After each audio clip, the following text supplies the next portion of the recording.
Welcome to disorders of platelet and clotting factors. Again, this is for a pediatric course. Platelet disorders and clotting disorders lead to bleeding risks, right? The disorders affecting platelets and clotting increase our bleeding risks and can lead to significant blood loss if not detected early. The nursing role for any of these are really going to be to monitor closely for signs of bleeding. So mucous membranes usually bleed the most frequently, as well as can bleed spontaneously.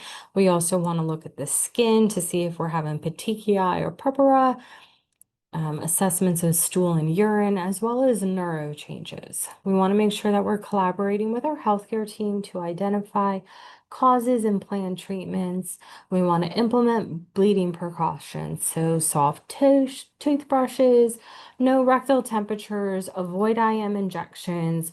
We want to monitor our platelet counts in our labs, educate the family on bleeding risk and precautions.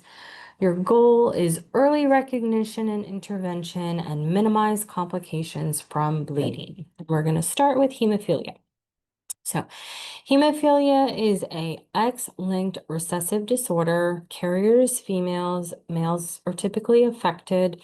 The role of the clotting factors are produced in the liver, and they're essential for blood clot formation.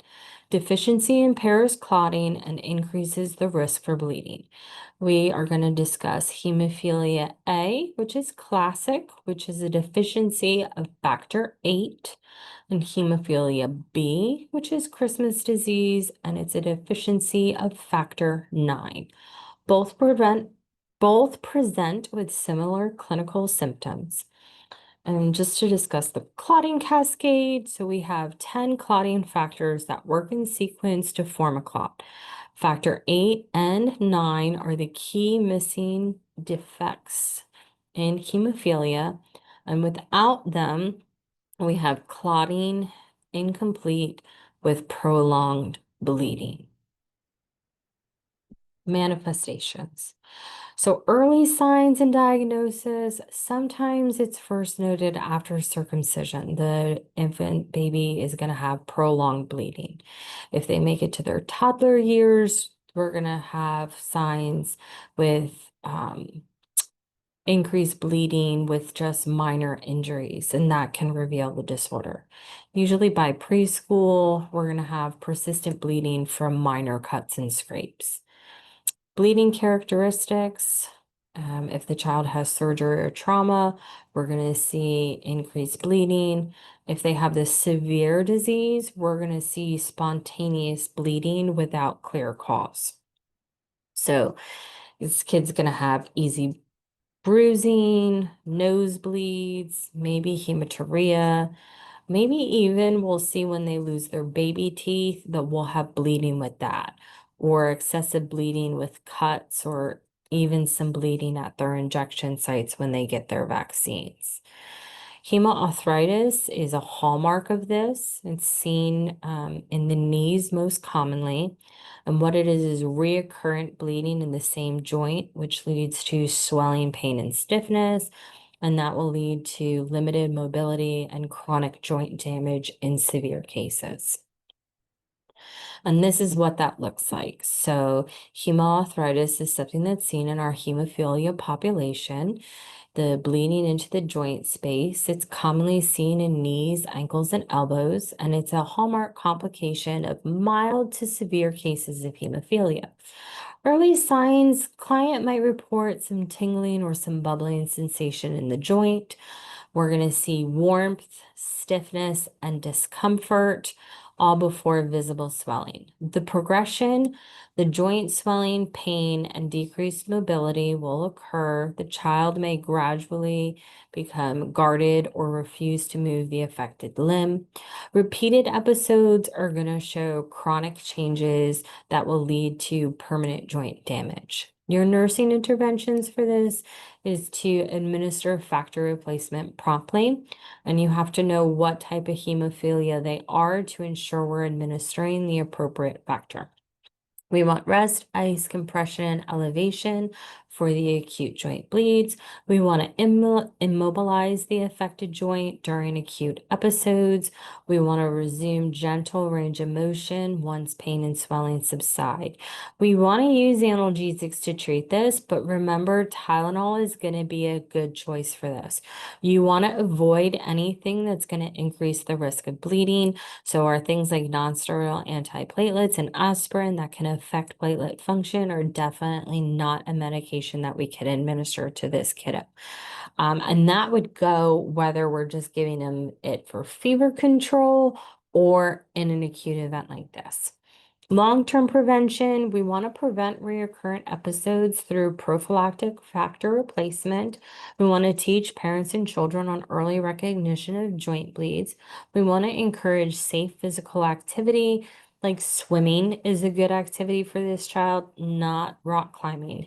We want to make sure that they're maintaining their joint strength, but not doing activities that could injure them. We want to refer them to physical therapy for joint protection strategies. So how do we diagnose this disorder? We can do laboratory tests where we're doing PTs, PTTs, bleeding times, fibrogen levels, platelet counts, and we even have some lab tests that will give us our factor levels. When we're looking at our factor levels, typically 50 to 150% is a normal range. If they have less than 1% of factor activity, that would be a severe case. Those kiddos are going to have frequent spontaneous bleeding episodes. If they're moderate, they're 1 to 5%, and these guys are going to have prolonged bleeding after minor traumas. We're going to have mild cases where we're going to have bleeding with surgery or significant injury that's more than typical, and those would be 6 to 50%. How do we manage them? So immediate actions. We want to apply pressure to a wound until it stops bleeding. We want to administer our ordered factor replacement. That can be IV or PO. IV will take much shorter time to start to work. We want to monitor factor levels as ordered. For our joint and muscle injury, we want to immobilize the affected area, elevate the limb, apply ice. We want to measure and trend joint circumference. If they're having an acute episode, we need to know that once it's more stabilized, that it doesn't start to swell again. That would be a recurrent injury. We want to monitor for injury site at least an hour after ongoing bleeding. If we have any head trauma, we need to assess for level of consciousness and note any behavioral changes. If you have a head trauma with bleeding, that would be signs of like a hemorrhagic stroke. So, think about your B fast and things like that. We want to obtain radiographic imaging, especially if we have blunt trauma, trauma to our joints. We want to assess and provide comfort. So this might be topical anesthesias, especially before we're accessing maybe their portacath site. We want to provide family support and education. What's early recognition, encourage them to verbalize their feelings, and help them identify and engage their support systems, link them into resources in the community. We also need to really educate them on when to call and seek immediate medical attention. Any type of head injury, blunt trauma, or persistent or worsening bleeding despite pressure and factor replacement should all seek medical attention. So some further education. We need to stress the importance of safety precautions, teach correct response to injury and bleeding episodes, educate on medication administration methods, reinforce the need for strict adherence to treatment plans. When we're talking safety precautions, you have to think about what developmental stage your child is in. If we have a baby that's in a crib, we got to make sure that we're padding the crib rails, pad the joints in their clothing. So that way, if they fall over, they have a little bit more protection. We want to remove any trip hazards in the environment. We never leave a crawling toddler unattended. When we're doing oral care, we need to make sure we're having safe bristles. As the child gets a little bit older, we want to avoid contact sports. They also need to have their protective padding in their physical education classes, helmets, and protective equipment for those activities outside. Um, and as they get even older, making sure that, they need an electric razor for shaving. They can't have a straight edge. Medications and treatments, education on administering the factor. We might give it via central line. Caregivers with implantable devices need to know how to care for the device, signs of infection. Usually, if a child has hemophilia, they'll have like a port so that way they're not getting stuck a whole bunch trying to find access to administer this medication. Now we're going to talk about von Willebrand's disease. So this is, I guess, one of the most common inherited bleeding disorders. It is considered an autosomal inherited. There's type 1, which is 75% of the patients, and type 2A, which is 25% of the remaining patients. Pathophysiology of this. So this is either an underproduction or a dysfunctional production of your von Willebrand protein. And the von Willebrand protein occurs together with the factor VIII in circulation. So this is the carrier protein for factor VIII. And one of its most important functions is to bind and attract platelets to the site of endothelial tissue during an injury, thus facilitating formulation of a clot. So deficiency of this protein will result in a corresponding deficiency of factor VIII. But if you have a child that has von Willebrand's disease, if you give them factor VIII, it is not going to help them. They need to have the von Willebrand factor administered because when they get the von Willebrand factor administered, then they can use their factor VIII. So again, this is not a factor VIII per se. They produce it, right? Unlike the classic hemophilia that doesn't produce the factor. These guys can have the factor, but they can't use it optimally because they don't have the protein that makes the factor work. What are we going to see? Manifestations. So bleeding tendencies. They're going to easily bruise. They're going to have prolonged bleeding from cuts or minor injuries. They're going to have prolonged bleeding after surgery, dental work, or tonsillectomies. We're going to have frequent or prolonged epistaxis. We can have gingival bleeding.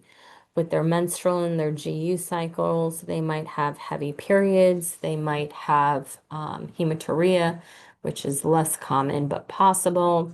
Then we can have other signs like excessive bleeding with loss of primary teeth or any oral trauma. They can get petechiae and ecchymosis. And we can have GI bleeding is possible. So with our assessment, we want to know, are we having history of bleeding? Do we have a documented family history of this? During your physical exam, are you noting bruises? Are you noting bruises in multiple stages of healing? Are we showing signs of trauma? Are we having signs of decreased hemoglobin? All that stuff.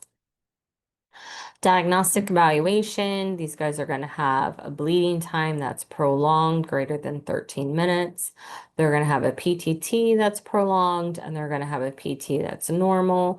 We can also do a specific test to see what their von Willebrand factor antigen level is.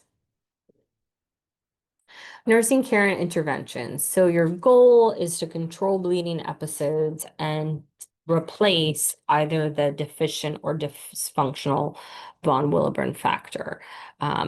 So with that, we can do FFP before or after trauma.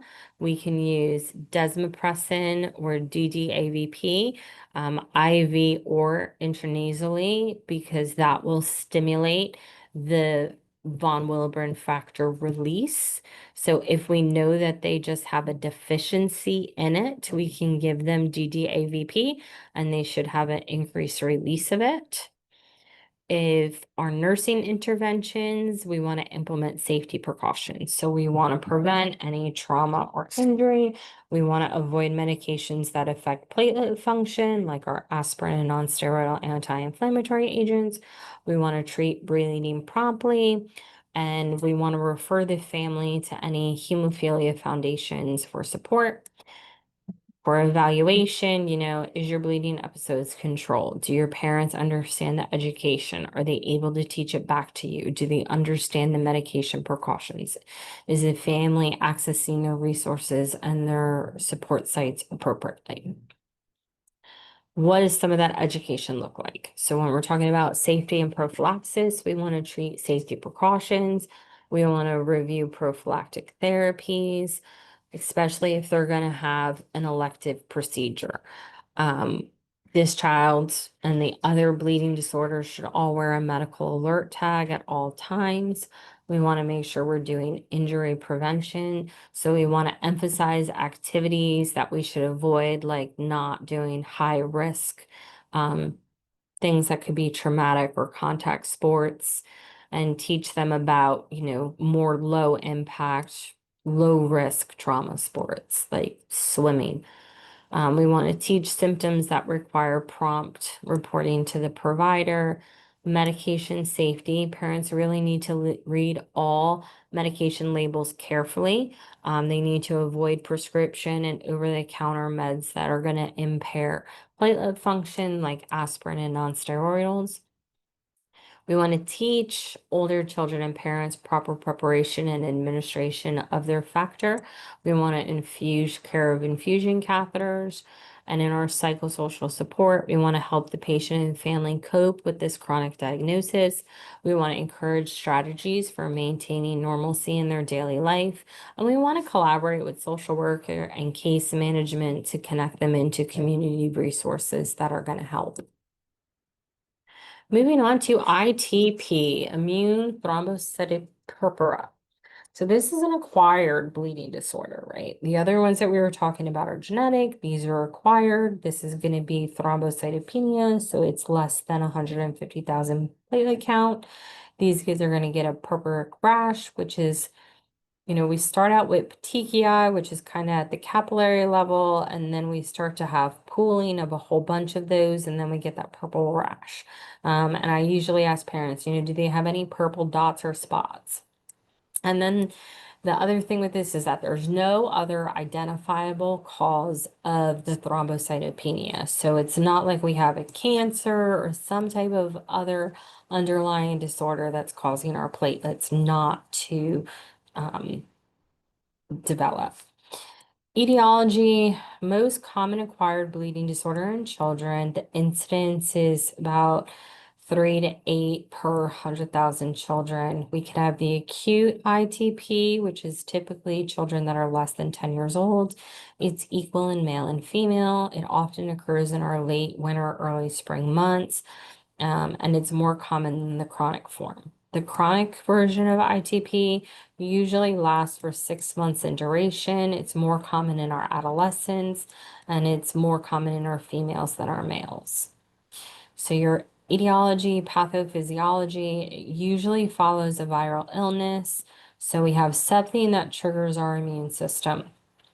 So our autoimmune system gets triggered, our autoantibodies start to function inappropriately, and they target the platelet membrane glycoproteins, and the antibody-coated platelets are destroyed by the spleen.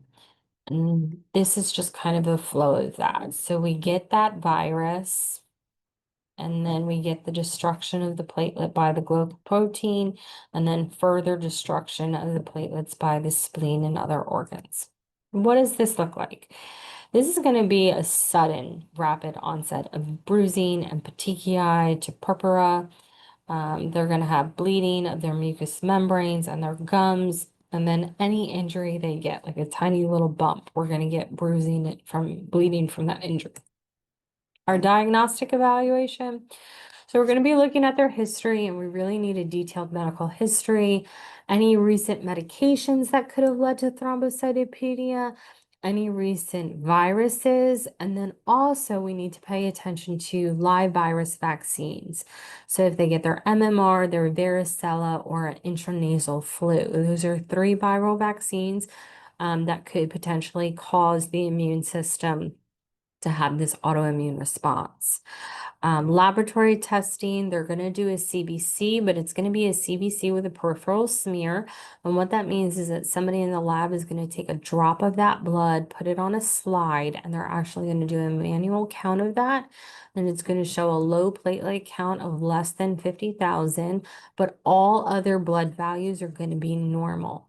We also want to do a bone marrow aspiration on this kid, and it's just to make sure that we're ruling out any type of oncological disorder like leukemia that could be causing this. And we also want to assess for megakaryocytes if they're normal or if they're increased in ITP.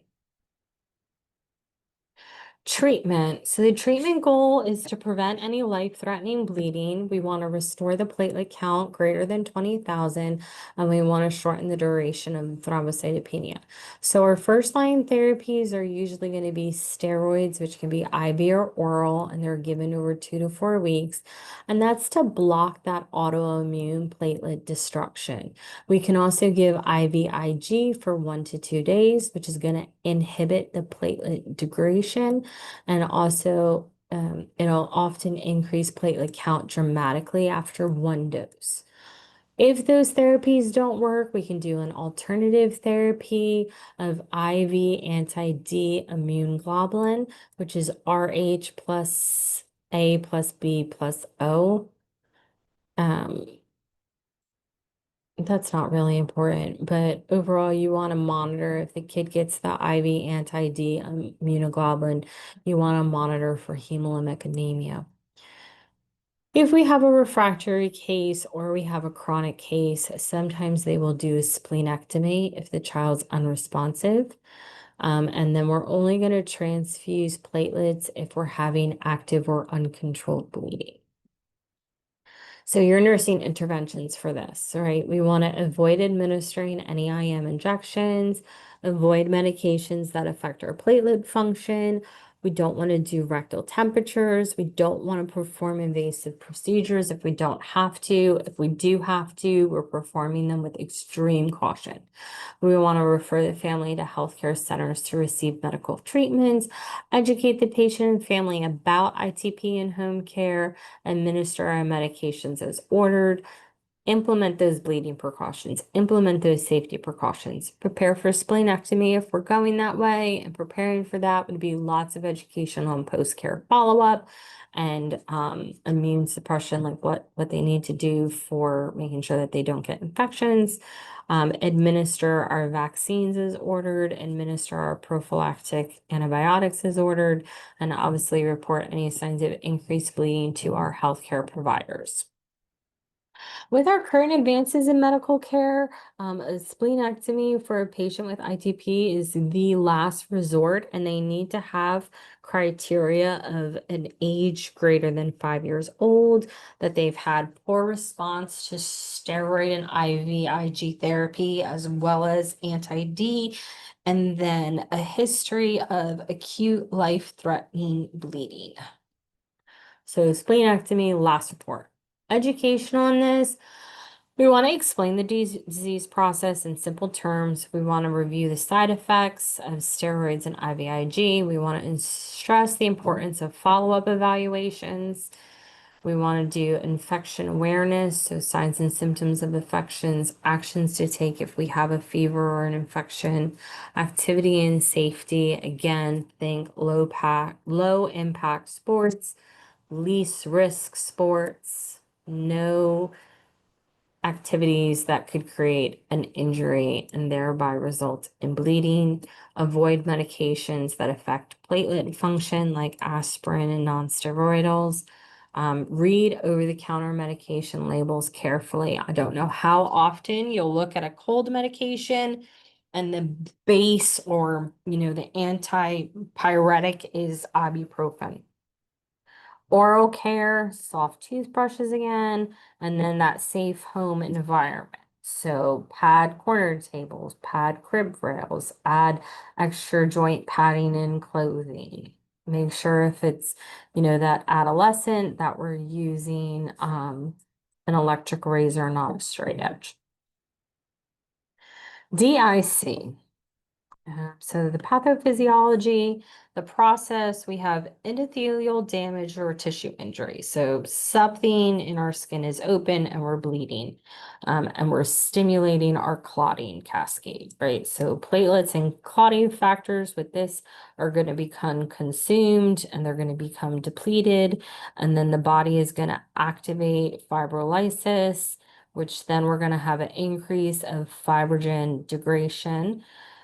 Consequences of this overstimulation is going to be bleeding due to factor and platelet depletion, anemia from red blood cell destruction and bleeding, organ damage because we start to develop these microthrombi, and tissue hypoxia because of impaired perfusion and oxygen delivery. So common causes of this in pediatrics can be a trauma, hypoxia, necrotizing enterocolitis, shock, liver disease, severe viral or bacterial infection, and even leukemia. So what's this look like? Early signs, we might have a little petechiae, some ecchymosis, some oozing or bleeding from a venipuncture site, maybe some hematuria, maybe some blood in the stool, maybe we're having nosebleeds or gum bleeding, prolonged bleeding after minor trauma. And if we're having the microthrombi, we can get mottled or cool extremities. Late signs is going to be signs of shock. So hypotension, tachycardia, altered level of consciousness, all of that's going to be because you're having severe uncontrolled hemorrhage. At that point, you start to have multi-organ dysfunction. So we're going to have renal failure, respiratory distress, neurologic changes. We can get tissue necrosis and gangrene from those microthrombies, and overall a profound anemia. So DIC is an ICU case. Diagnostic findings, we're going to do a CBC with a smear. It's going to show a reduction in red blood cell count, reduction in platelet counts, and then on the smear, they're going to note that there's red blood cell fragments. Your coag studies, we're going to have a prolonged PT and a reduced fibrogen level. Our fibrinolysis markers are going to show an increase of the fibrin degradation products. So being that, we're going to have low levels of fibrogen, but we're going to have high levels of that degraded or wasted product. And then we're going to have an increased D-dimer level as well. And that's just a normal D-dimer parameter there. Nursing care for these kids. Again, this is a child that's going to be in the ICU. This is very sick. It requires very close observation. So these kids are going to be in the ICU for intensive monitoring and management. We want to make sure our priorities are to avoid any unnecessary trauma. We want to make sure that we're securing all invasive lines and tubes carefully. We're going to be monitoring vital signs and labs closely, trending those results. We want to support adequate ventilation and oxygenation, and we want to provide emotional support, helping the parents cope with the anxiety or the kid cope with the anxiety as well. Keep everybody updated on progress, I always say when you're doing your head to toe assessment, you need to talk to them as you go. It's good if you're allowed to, like the doctor can discuss the first lab results, but if we're trending in a good factor, we can discuss that. Medical management, you want to administer clotting factor and blood products as ordered. You want to replace depleted fibrogen, red blood cells, and platelets. We can give vitamin K to help normalize your PT. And we use heparin, and heparin is going to help to interrupt that clotting cascade. So we just want to make sure we're monitoring that patient closely and working within our national safety goals with that medication. And then again, escalation of care. This is going to be an ICU patient. And that is the end of this lecture. Thank you very much.